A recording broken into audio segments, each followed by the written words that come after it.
In today's video, I'm going to teach you how to add multiple choice questions in Jotform. First, open Jotform and head into the form builder. From there, open the form you want to edit. If you're starting from an existing form, you'll see your current pages and fields on the canvas. If it's a new form, you'll be working with a clean slate. Either way, everything we do next will fit right into your layout. On the left sidebar, click Add Form Element. Make sure you're in the Basic tab so you're looking at the standard fields. This is where you'll find the multiple choice element along with other essentials. Scroll through until you see multiple choice, then click it.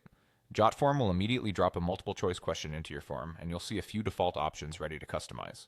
Click the new field to select it, then click the gear icon to open properties. This is where you'll tailor the question to match your needs. In the general settings, update the question text to ask clearly what you want respondents to choose.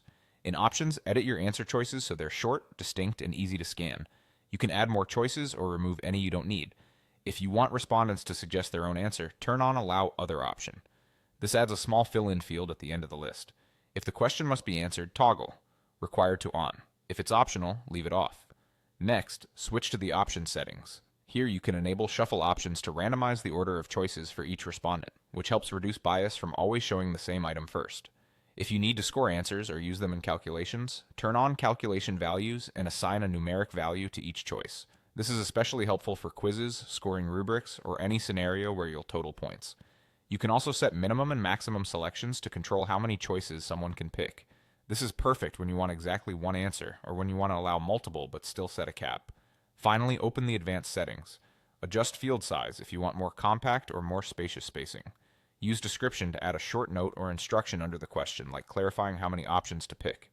If you want your colors to match your brand, update the selected and hover colors in the form designer. You can hide field if you plan to show it only under certain conditions, and read-only mode can display selections without allowing changes when needed. That's it, your multiple choice question is ready and fully customized.